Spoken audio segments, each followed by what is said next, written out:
Romanos nos lleva al corazón mismo del Evangelio. Y hoy día el sermón número 6 de esta serie tiene por título De jueces a acusados. ¿Ya? De jueces a acusados. Hermanos amados, terminamos el capítulo 1 y si hay algo que pudiese caracterizar al capítulo 1, hermanos amados, es que el Señor condena, ¿verdad?, de manera radical a los paganos, a las prácticas abominables que hacen los mundanos, a las prácticas abominables que practica la sociedad, a las prácticas abominables que practican los paganos, que practican la cultura, que practican todos los que están afuera. Capítulo 1 es radical y dicen la palabra que no tienen excusa. Y nosotros desde nuestro asiento podríamos decir amén con mucha fuerza a esa realidad. Pero hoy día nos vamos a encontrar con otra realidad, con otra arista, ¿ya?, de esta actitud que tiene Dios contra el pecado. Porque al final del capítulo 1 el apóstol Pablo pinta un retrato que es devastador de la depravación humana. Y concluye el capítulo 1 con las siguientes palabras. Dice, se complace, ¿verdad? El ser humano no solamente hace lo malo, sino que se complace con los que practican las cosas malas. Esa es la sociedad. Se complace con ese tipo de personas. Pero inmediatamente después hay un giro inesperado en la trama. El capítulo 2, ¿verdad?, comienza con una palabra, que es la palabra por lo cual, ¿verdad? Con estas palabras, por lo cual o por tanto. Y ese conector lingüístico, gramatical, nos indica que Pablo no va a cambiar el tema, ni está empezando un nuevo discurso, sino que va a aplicar la misma lógica para desarrollar ahora otro punto, ¿ya?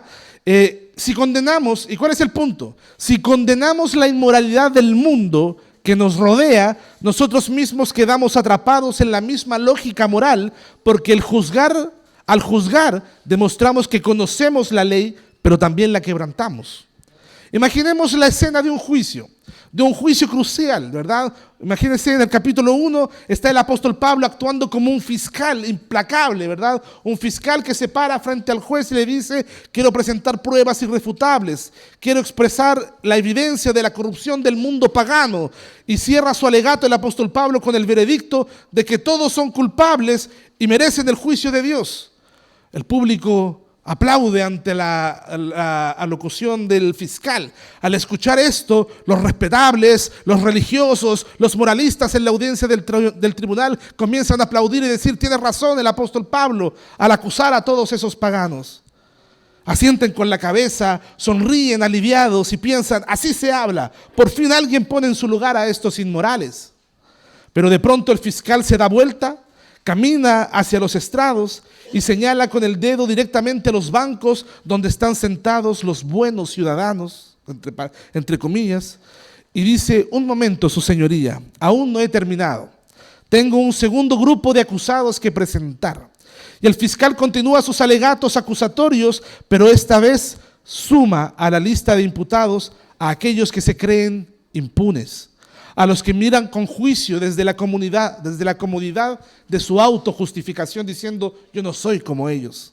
Y les dice, ustedes que juzgan a los demás y se sienten superiores, están haciendo exactamente lo mismo ante los ojos del juez supremo. Leamos juntos, hermanos amados, lo que dice Romanos capítulo 2, versículos 1 al 11. Dice así la palabra del Señor. Por lo cual, eres inexcusable, oh hombre, quien quiera que tú seas, tú que juzgas, pues en lo que juzgas a otros te condenas a ti mismo, porque tú que juzgas haces lo mismo. Mas sabemos que el juicio de Dios contra los que practican tales cosas es según verdad.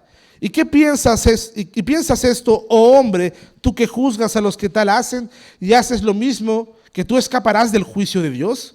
¿O menosprecias la riqueza de su benignidad, paciencia y longanimidad, ignorando que su benignidad te guía al arrepentimiento? Pero por tu dureza y por tu corazón no arrepentido, atesoras para ti mismo ira para el día de la ira y de la revelación del justo juicio de Dios, el cual pagará a cada uno conforme a sus obras. Vida eterna a los que perseverando en bien hacer buscan gloria y honra e inmortalidad. Pero ira y enojo a los que son contenciosos y no obedecen a la verdad, sino que obedecen a la injusticia.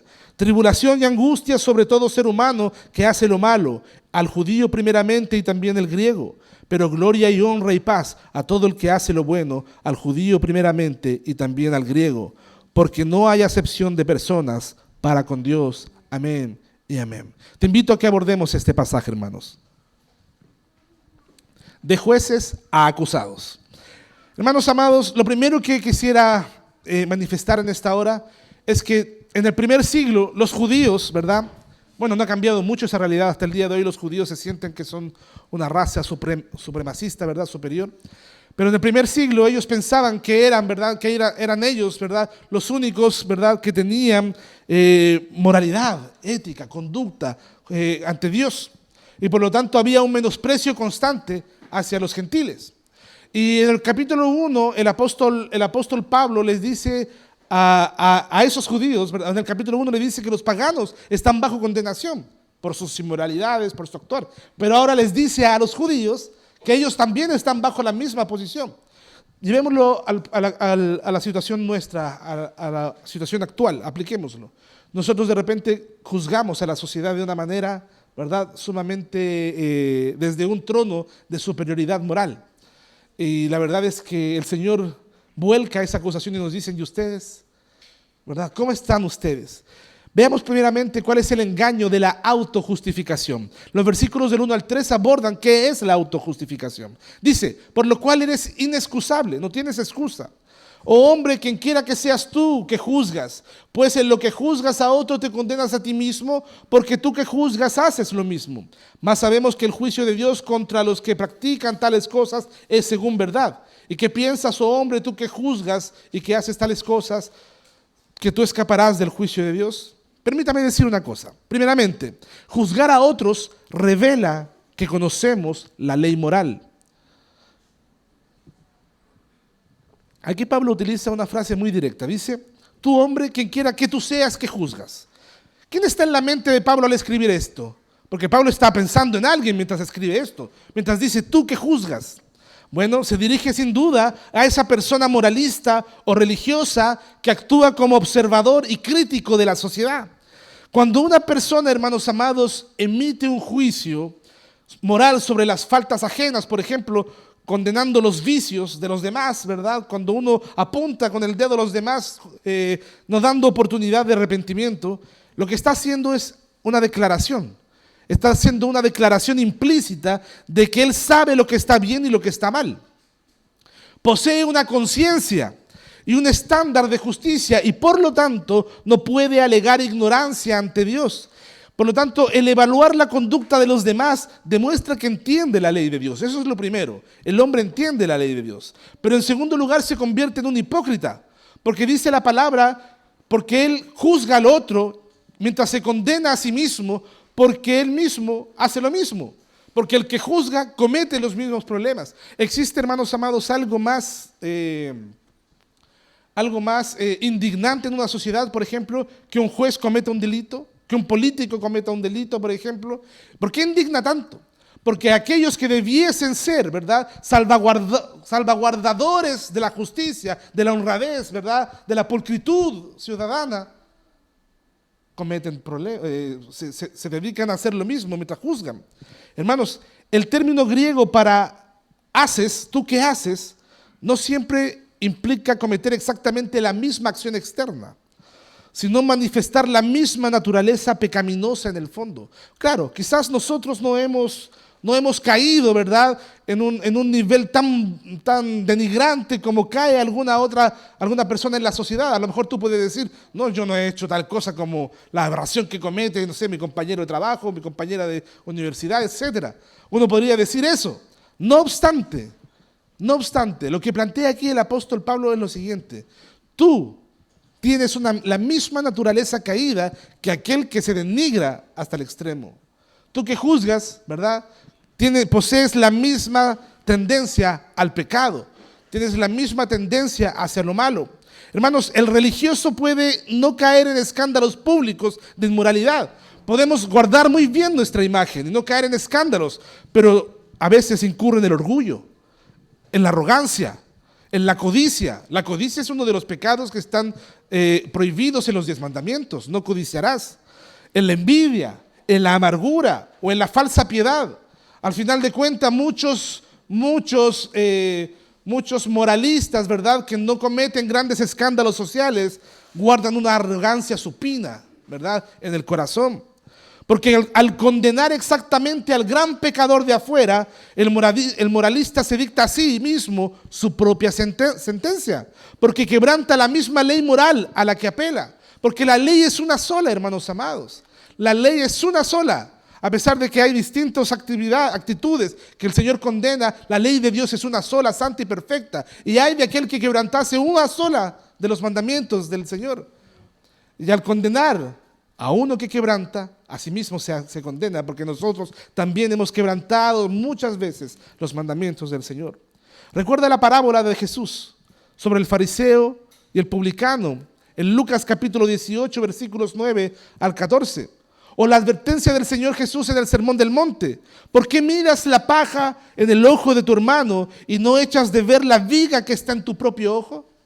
Eso es lo que está diciendo. Lo que está diciendo entonces el Señor es que nosotros como creyentes no debemos, ¿verdad?, no debemos ser los jueces, ¿verdad?, de este mundo, los jueces del mundo. O no por lo menos desde un trono de superioridad moral, sino desde la gracia. Juzgar con justo juicio significa reconocer que todos somos pecadores. Por otro lado, hay algo que el versículo 2 y 3 nos deja claro, y es que hay una certeza absoluta de que el juicio divino es según verdad. Miren lo que dice ahí, dice el versículo 2 y 3, mas sabemos que el juicio de Dios es según verdad. Aquí hay un contraste humano, porque está el que juzga, está el religioso, el moralista que juzga y dice, a ese le ha ido mal porque se ha portado así, acá y allá. Y ese es nuestro juicio. Y nuestro juicio, hermanos amados, es subjetivo. Nuestro juicio está manifestado y está influenciado, es la palabra, está influenciado por nuestro corazón pecaminoso y caído, que es engañoso, porque nosotros juzgamos al otro y no nos juzgamos a nosotros mismos. Por lo tanto, el juicio que hace el ser humano es mentiroso, es engañoso, es chanta, como decimos en buen chileno, ¿verdad? Pero la palabra dice, haciendo este contraste, que el juicio de Dios no es como el juicio que hacemos nosotros. El juicio de Dios es según verdad. Hermanos amados, el juicio humano es engañoso porque no se basa en la verdad, se basa en las comparaciones. Al menos yo no soy tan malo como mi vecino. Al menos yo no me comportaría como esa otra, ¿verdad? O como ese otro. Hermanos amados, el juicio humano está basado en prejuicios, en comparaciones humanas, ¿verdad? En altivez, en arrogancia, en orgullo. Pero el juicio de Dios es según verdad. El juicio de Dios, hermanos amados, es según verdad. De modo que Dios nos juzga por la reputación de alguien, por el estatus social, por el moralismo superficial. Y eso debiese, hermanos amados, ponernos a nosotros, ¿verdad?, en una posición de temor y temblor delante del Señor, de tener temor de Dios. Porque aun cuando alguien puede ser una persona honorable, ¿verdad?, aunque yo pueda ostentar, ¿verdad?, un oficio delante del Señor honorable, respetable, como usted quiera, hermanos amados, yo estoy bajo, ¿verdad?, bajo también el escrutinio del Señor. Porque el Señor también sopesa y juzga con justo juicio. De modo, hermanos amados, que el Señor juzga viendo la realidad de las motivaciones. Hay gente que dice, no, el Señor conoce mi corazón, solamente Él me puede juzgar. La gente lo dice eso con tanta liviandad, no sabiendo que lo que está diciendo es lo más aterrador que puede decir. Porque la razón o la verdad de que Dios conoce nuestro corazón debiese dejarnos, hermanos amados, temblorosos. Porque realmente nuestro corazón, si somos sinceros, es engañoso, nos traiciona. Nos llena de concupiscencia, nos llena de maldad nuestra mente. Y de repente nosotros nos sentimos superiores para juzgar a los demás. Hermanos amados, el Señor juzga viendo las motivaciones. No solamente ve lo que haces, Él ve el por qué lo haces. Siempre Siempre una de las buenas prácticas que todos nosotros, debiésemos hacer es preguntarnos constantemente: ¿por qué hago lo que hago? ¿Por qué estás aquí? ¿Porque alguien te cae bien? ¿Porque es bonito, como es calentito acá, no sé, en medio del frío? ¿Por qué estás acá? ¿Por qué haces lo que haces? Porque aunque tú no te hagas esa pregunta, el Señor conoce las motivaciones del corazón y Él quiere que lo que motiva tus acciones sea su gloria. Hermanos amados, el Señor juzga los pensamientos secretos. El Señor juzga la condición real de nuestro corazón. Por eso en el versículo 3 añade una pregunta retórica y pregunta: ¿y qué piensas tú? ¿Que vas a escapar del juicio de Dios? ¿Tú que te sientes superior? Fíjese lo que está haciendo el apóstol Pablo, es maravilloso. Sentó en el asiento de los acusados a los que primeramente aplaudían, aquellos que se sentían impolutos, que nadie los iba a juzgar nunca. Hermanos, Pablo desmonta la falsa ilusión humana, ¿verdad?, de creer que por el hecho de señalar y aborrecer el pecado del otro, Dios le va a dar un trato preferencial. No, es que yo no le hago daño a nadie, yo soy una buena persona, dice la gente. Y ahí viene el apóstol Pablo y de inmediato lo siente y dice: tú que juzgas al otro, tú que te sientes buena persona, ¿piensas que tú escaparás del juicio de Dios? ¿Acaso piensas eso? Eso nos recuerda, hermanos amados, lo que sucedió históricamente en 2 Samuel capítulo 12, versículos 1 al 7, que lo leímos en la lectura bíblica que antecedió al sermón. Cuando el profeta Natán le relató a David la historia de un hombre rico que le robó la única corderita a un hombre pobre. Y David reaccionó como todos nosotros podríamos reaccionar, ¿verdad? Indignado en gran manera, ¿verdad? Y dictó una sentencia, ¿verdad?, de muerte contra el pecador, sin darse cuenta de que él mismo había cometido el pecado, y un pecado aún mayor, con Betsabé y con Urías. Él se juzgó a sí mismo. En la medida que él juzgaba, no se dio cuenta, ¿verdad?, no se dio cuenta que el cañón había sido doblado y que se estaba disparando a sí mismo. O un disparo en los pies, dice alguien por ahí. Fue en ese preciso instante cuando Natán le dijo: tú eres aquel hombre. Tú eres aquel hombre. Tengamos cuidado, hermanos amados, con la liviandad con la que juzgamos a los demás. Porque muchas veces nosotros somos esa misma persona a la que estamos juzgando. Por lo que con la misma vara que medimos, seremos medidos. Y al igual que David, cuando nos erigimos como jueces delante de los demás, estamos dictando el veredicto de nuestra propia sentencia. Por otro lado, el Señor aún no manda su juicio final sobre todo el mundo, porque Él tiene paciencia, porque Él soporta con paciencia el pecado, para hasta que un día dé a cada uno lo que corresponda. El versículo 4 y el versículo 5 nos dice por qué el Señor tiene paciencia.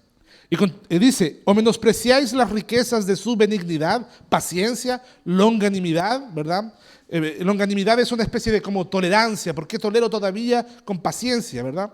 Ignorando que su benignidad te guía al arrepentimiento, pero que tu dureza y por tu corazón no arrepentido atesoras para ti mismo ira, y para el día de la ira y de la revelación del justo juicio de Dios.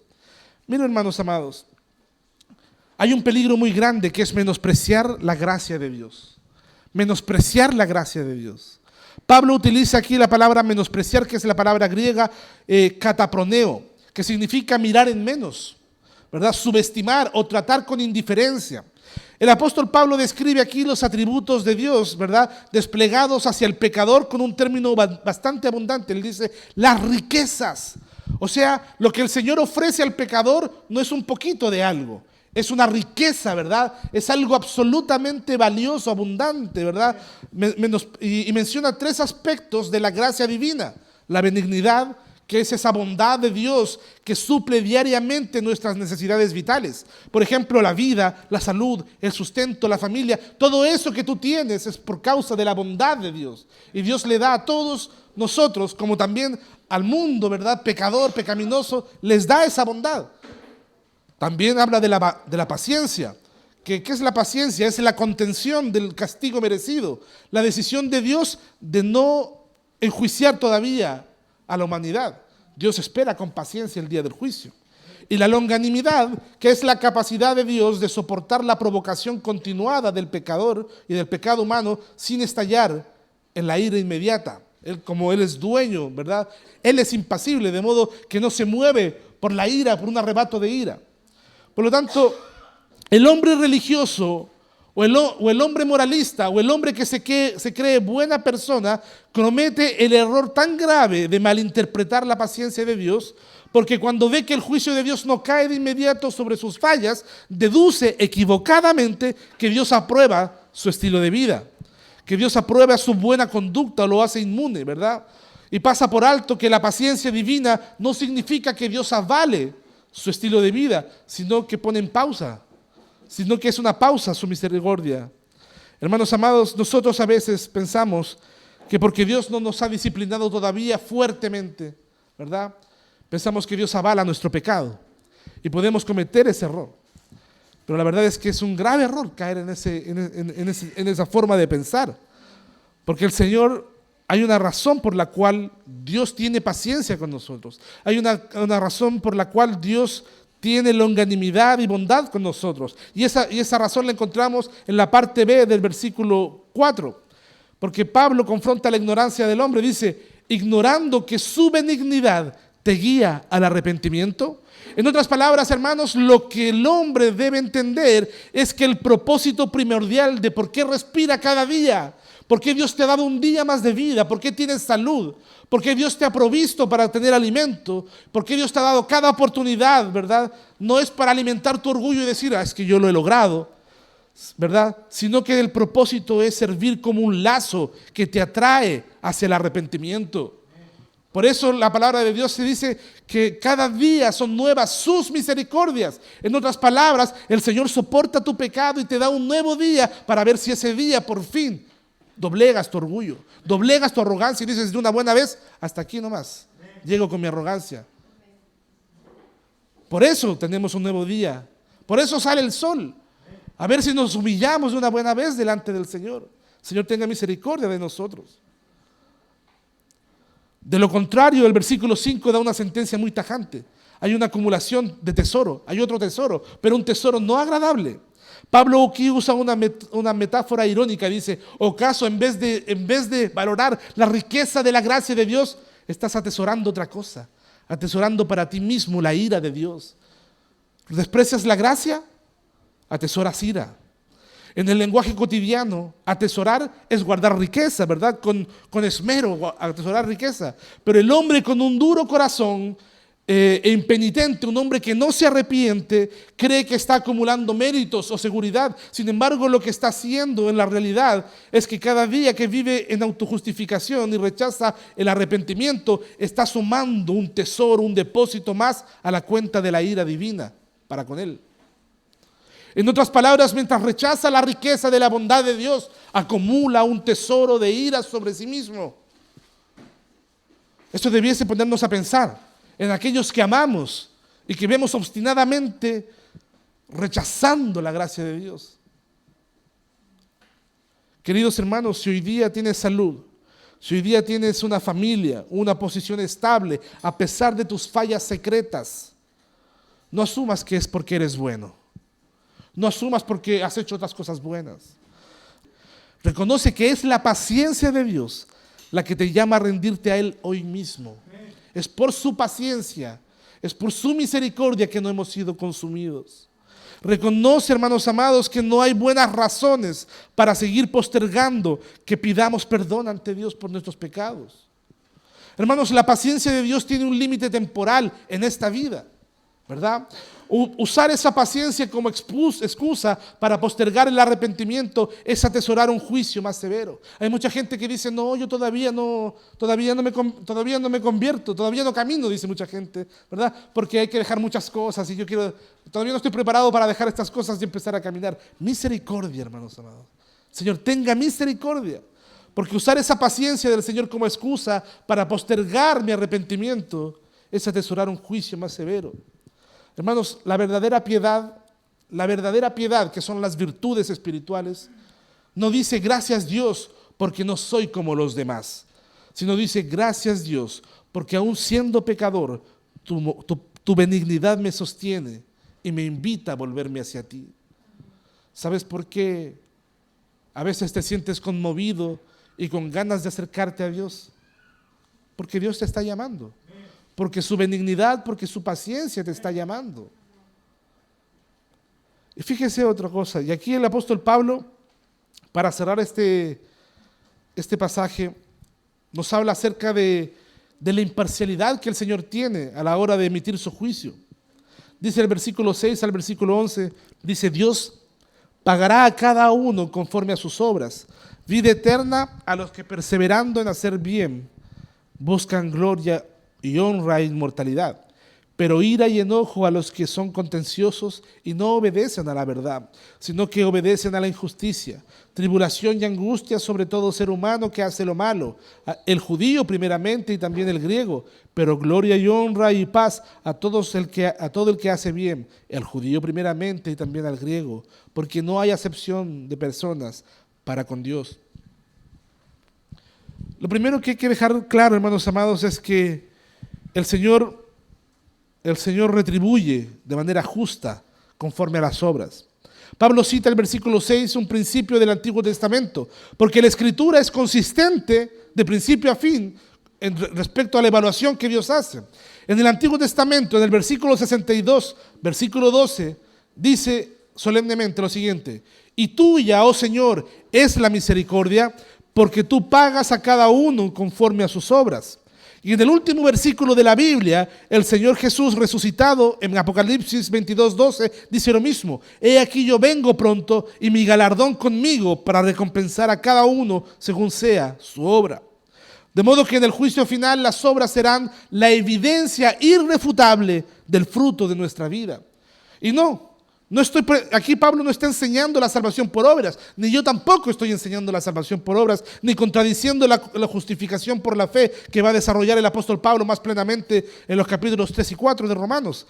Lo que estoy haciendo, o lo que hace el apóstol Pablo, es mostrar la evidencia visible de la condición real del corazón. Hermanos, las obras son evidencias de un corazón arrepentido.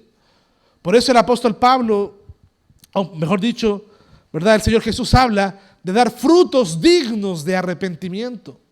Por eso también se nos narra la historia, ¿verdad?, de Zaqueo, un pequeño que se había subido al árbol, ¿verdad?, un pequeño que era un usurero, un estafador, que había subido a un árbol para ver a Jesús, y al ver a Jesús lo dejó entrar en su casa.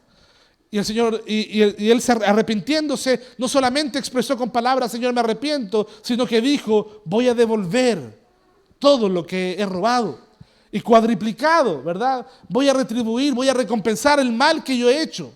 Y el Señor dijo: he aquí el reino de Dios sentado en este hogar. Porque hermanos amados, arrepentirse, hermanos amados, no es llorar. Arrepentirse, o la palabra griega para arrepentimiento es metanoia, que significa un cambio de dirección, un cambio de mente. En otras palabras, si he hecho lo malo y me arrepiento sinceramente de haber hecho lo malo, ahora lo retribuyo cuadriplicado. Ahora hago lo contrario, lo retribuyo, recompenso, demuestro con mis hechos que estoy arrepentido. Hermanos, el apóstol Pablo concluye este pasaje hablándonos de dos estilos de vida y dos destinos eternos que son completamente antagónicos o contrastantes. Es la tesis y la antítesis del juicio de Dios.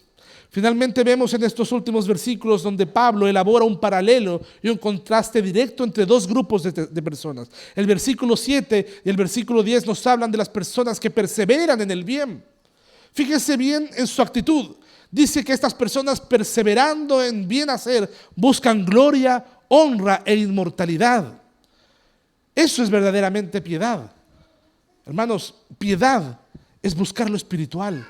Piedad es buscar superarse espiritualmente, es crecer espiritualmente. Piedad es dejar de mentir cuando estoy acostumbrado a mentir y esforzarme por dejar de mentir. Piedad es es luchar contra la lujuria cuando he sido dominado por esa lujuria, es buscar, ¿verdad?, la espiritualidad. Piedad, hermanos amados, es buscar las cosas del cielo en desmedro de las cosas terrenales. Piedad, hermanos amados, es amar y respetar a mi esposo cuando he estado acostumbrado a hacer lo que yo quiera, por ejemplo, o viceversa. Piedad, hermanos amados, es esforzarse por crecer espiritualmente. Esas personas perseveran en bien hacer, buscan gloria y honra e inmortalidad. Ojo, que no buscan la aprobación humana ni la vanagloria terrenal. Ellos buscan las realidades eternas de Dios, buscan la gloria de Dios, buscan hacer tesoros en los cielos más que en la tierra. Y está el otro grupo que son relatados son desnudados en el versículo 8 y 9, los que obedecen a la injusticia. Dese cuenta el contraste, los que buscan hacer el bien y los que obedecen a la injusticia. Estas personas son contenciosos, o sea, son fáciles de andar peleando, les gusta andar peleando, contenciosos, son rebeldes, no se someten a nadie ni a nada, ¿verdad? Egoístas, disputan contra Dios y no obedecen a la verdad, sino que obedecen a la injusticia. Hermanos amados, hay dos estilos de vida, pero ¿cuál es el principio supremo de estos juicios? Que el Señor es imparcial. El versículo 9, el versículo 10 y el versículo 11 nos dice algo interesante. Observemos algo detenidamente. Pablo repite una frase en los versículos 9 y en el versículo 10 que es interesante. Dice, al judío primeramente y también al griego. Tanto el juicio va a venir tanto para el judío como para el griego. Y la recompensa va a venir tanto para el judío como para el griego. Este orden es muy importante para la audiencia del primer siglo. ¿Sabe por qué? Porque el judío creía que él tenía un linaje especial, un linaje abrahámico, y que él poseía la ley, ¿verdad? Y eso lo ponía en una categoría privilegiada ante Dios. Y de hecho, hasta el día de hoy creen que son una raza superior a los demás. Pero Pablo nivela el terreno por completo. Nivela el terreno. Primeramente, implica, ¿verdad? Porque dice primeramente al judío, implica prioridad en la revelación y en la responsabilidad. Al judío primeramente. ¿Por qué primero? Porque él tuvo acceso a la revelación. Recuerden que la palabra del Señor también dice que el juicio comienza por casa. ¿Por qué? ¿Por qué? Porque somos nosotros quienes tenemos la revelación de Dios, y a los primeros que Dios va a juzgar va a ser a su pueblo. Hermanos amados, si el judío peca teniendo más luz, su juicio será igual o más severo. Si el creyente peca y es arrogante y persistente e impenitente en su pecado, su juicio será seguramente más severo. La conclusión es categórica en el versículo 11, porque no hay acepción de personas para con Dios. Dios no va a distinguir, hacer un juicio más liviano con una raza en específica en desmedro de otra, con una clase social en desmedro de otra, por una nacionalidad en desmedro de otra. Para el Señor todos los hombres están bajo una misma realidad de juicio. La palabra acepción, la palabra acepción o no acepción en el griego literalmente significa recibir según cara o apariencia. En otras palabras, Dios no se va a dejar influenciar por raza, por títulos, por apellidos, por estatus. No importa que alguien sea hijo del pastor, que alguien sea, ¿verdad?, que alguien sea acá o allá. Hermanos amados, Dios juzga. Dios no se deja llevar por las apariencias. Veamos algo más antes de terminar, hermanos. Ante Dios no cuenta la raza, no cuenta el sexo, no cuenta el conocimiento intelectual de la Biblia, sino lo único que cuenta es una vida transformada que persevera en el bien. Que persevera, no que conoce el bien, sino que persevera en el bien. Hermanos amados, nuestras obras diarias respaldan la fe que profesamos. Tú dices ser cristiano, ¿verdad? Ahora la pregunta es, ¿actúas como cristiano? ¿Actuamos como cristianos? ¿O nos esforzamos en buscar actuar como cristianos? Porque yo entiendo que estamos en esta carne y luchamos y lidiamos contra la lucha, contra la carne, contra el mundo, contra Satanás. Y a veces fracasamos, muchas veces. La pregunta es, ¿estás luchando por ser verdaderamente un cristiano? ¿Por dar evidencias y frutos dignos de arrepentimiento? Porque haber crecido en la iglesia, conocer la doctrina correcta o tener una herencia cristiana no nos otorga inmunidad. De hecho, mayor luz significa mayor responsabilidad ante el Creador. ¿Verdad? Como las palabras que le dijeron a Peter Parker, al Spider-Man. Un gran poder conlleva una gran responsabilidad. Hermanos, un gran conocimiento de Dios y de las Escrituras conllevan una gran responsabilidad también. Por eso, para concluir, debemos saber que el veredicto de Dios queda al descubierto de manera muy clara, ya que absolutamente todos los hombres, aquí lo que está haciendo Pablo es decir todos, todos están mal, ¿verdad? Todos están en el juicio, todos están bajo el juicio de Dios. Todos los seres humanos nos encontramos bajo la misma posición de culpabilidad ante el Creador. Y aquí en el capítulo 2 el apóstol Pablo derriba el argumento del orgullo humano, el del religioso, el del moralista, el de aquel que piensa que puede ir a la iglesia ya es mejor que los demás. Hermanos, aquel que se siente en el banquillo del juez, aquel que le gusta juzgar al otro y mira con menosprecio al otro, que mira con desdén, que mira con su superioridad al pecado ajeno y que cree que esos méritos, su doctrina, su estilo de vida decente lo hacen inmune al juicio. Contra ese está hablando el apóstol Pablo. Pero ante un Dios que es imparcial, no hay distinción de categoría. No importa si tu rebelión fue escandalosa o elegante. No importa si te rebelaste y tiraste todo a la roña, ¿verdad? O si te rebelaste y nadie se dio cuenta. La rebeldía es rebeldía. Y el Señor ve, ¿verdad? Si fue un escándalo o fue algo escondido. La rebeldía es rebeldía. Hermanos, no importa si tu rebelión fue pública o devotamente solapada. Porque ante un Dios que juzga la realidad del corazón y no las fachadas externas, todos quedamos en la misma bancarrota espiritual. Ahora bien, podríamos preguntarnos por qué Pablo dedica tanto espacio, un espacio tan extenso, solamente a darnos este diagnóstico tan sombrío y tan catastrófico. Cualquiera diría que Pablo es un pesimista, es un catastrofista, ¿verdad? Pablo solamente se dedica en estos 2 capítulos a decir que todos estamos mal. La respuesta es clara. ¿Por qué? Porque nadie valorará la medicina hasta que entienda la gravedad mortal de su enfermedad. El ser humano necesita conocer. Tú necesitas conocer tu enfermedad. Yo necesito conocer mi enfermedad todos los días, porque es la única forma en que yo valore la medicina. Y la medicina es Cristo mismo. Por lo tanto, esta exposición de justicia e imparcialidad de Dios este sermón no busca aplastarte, no busca dejarte en desesperanza, sino despojarte de tu seguridad, de tu autoseguridad, de tu falsa seguridad. Necesitamos ver, hermanos amados, la profundidad de la ruina humana para que a medida que avancemos en la carta a los romanos, la gloria del Evangelio de Jesucristo brille con un esplendor insuperable. Pablo, hermanos amados, pinta un contraste genial en los romanos. Desgracia, catástrofe, caída, destrucción, devastación humana versus el Evangelio que brilla con totalidad. Ese es el contraste del apóstol Pablo. Por lo tanto, al salir hoy de este pasaje, quiero que nos llevemos algunas preguntas de examen de nuestro corazón. Primeramente, déjame preguntarte lo siguiente. ¿En qué estás descansando realmente hoy día? ¿Qué es lo que te da paz? Quizás el sueldo de fin de mes, una relación amorosa, ¿verdad? El trabajo, la familia. ¿En qué estás descansando? O a lo mejor estás descansando en la ilusión de tu propia moralidad y religiosidad, descansando en que no soy tan malo, no soy tan mala, creo que soy una buena persona. Comparándote con el mundo en decadencia, ¿verdad? O estás confiando en ti mismo o estás rendido plenamente a Dios, dejando que su bondad te guíe al arrepentimiento.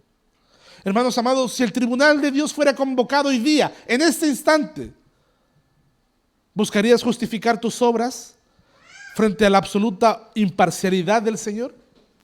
¿Le dirías al Señor, Señor, hoy qué pena contigo, pero yo me he esforzado para hacer el bien, soy buena persona, he hecho creo que no soy tan malo como, mira ese que viene atrás mío, ese sí que está mal, yo no tanto?